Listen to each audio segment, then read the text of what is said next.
Bonjour et bienvenue dans cette nouvelle vidéo dans laquelle nous allons voir Vision du futur, pensée d'un siècle meilleur.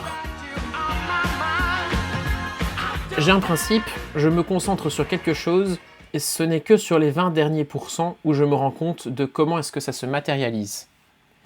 D'ailleurs, j'ai un autre principe, je cherche à me rendre compte de comment est-ce que les choses fonctionnent à la racine, à l'origine même. C'est peut-être pour ça que le passé est meilleur. Du coup, je vis en 2035 tout en voulant vivre en 1880. Par exemple, peut-être que ça explique ma philosophie. Je crois que je suis bon pour l'éducation, un petit peu de psychologie, mais je crois que je suis bon pour enseigner des choses. Et je me rends compte que Jules Ferry et l'école obligatoire, c'était en 1880, 1882. Les différences de personnalité avec Carl Jung, il me semble bel et bien qu'il est né dans la décennie 1870. Or, Carl Jung, c'est un dieu de la psychologie.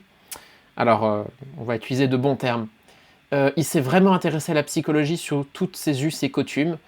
Et c'est lui, je crois, ou en tout cas c'est vraiment pas loin, qui a défini la notion d'introversion et d'extraversion. Mes blessures d'enfance sont responsables peut-être de 60% du fait que je vive autant dans le passé.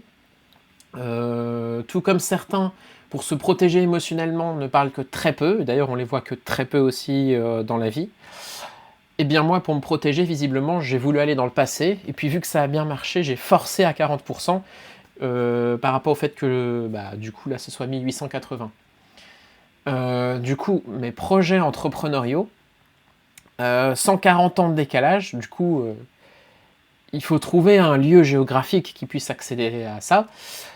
Mais justement, le temps que je me pose et que ensuite ma vision puisse correspondre à l'ensemble, par exemple, si je souhaite aller à Berlin, je sais pas, faire du tourisme, eh bien, ça va peut-être être un petit peu comme un écran de chargement. C'est-à-dire que Berlin, d'accord, eh bien, il y a mon intermédiaire, donc le cerveau du futur, qui va détacher en direct et savoir comment est-ce que je dois me comporter là-bas.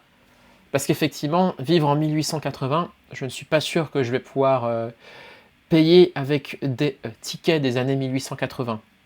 Donc en gros, mon cerveau va faire des adaptations en direct pour savoir comment se comporter en 2035. Peut-être qu'on va je sais pas, on va peut-être payer avec que le téléphone ou j'en sais rien.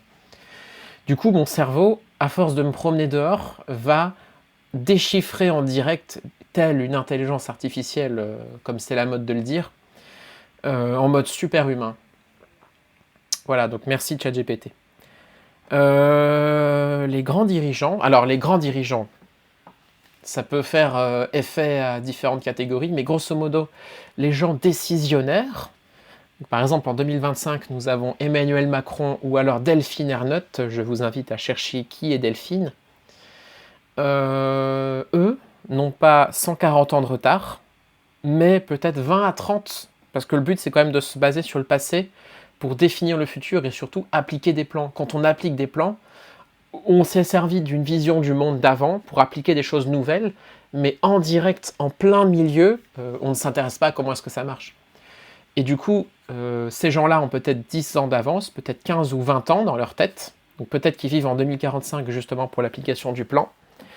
Par contre, ils vivent peut-être, du coup, avec 20 ou 30 ans de décalage.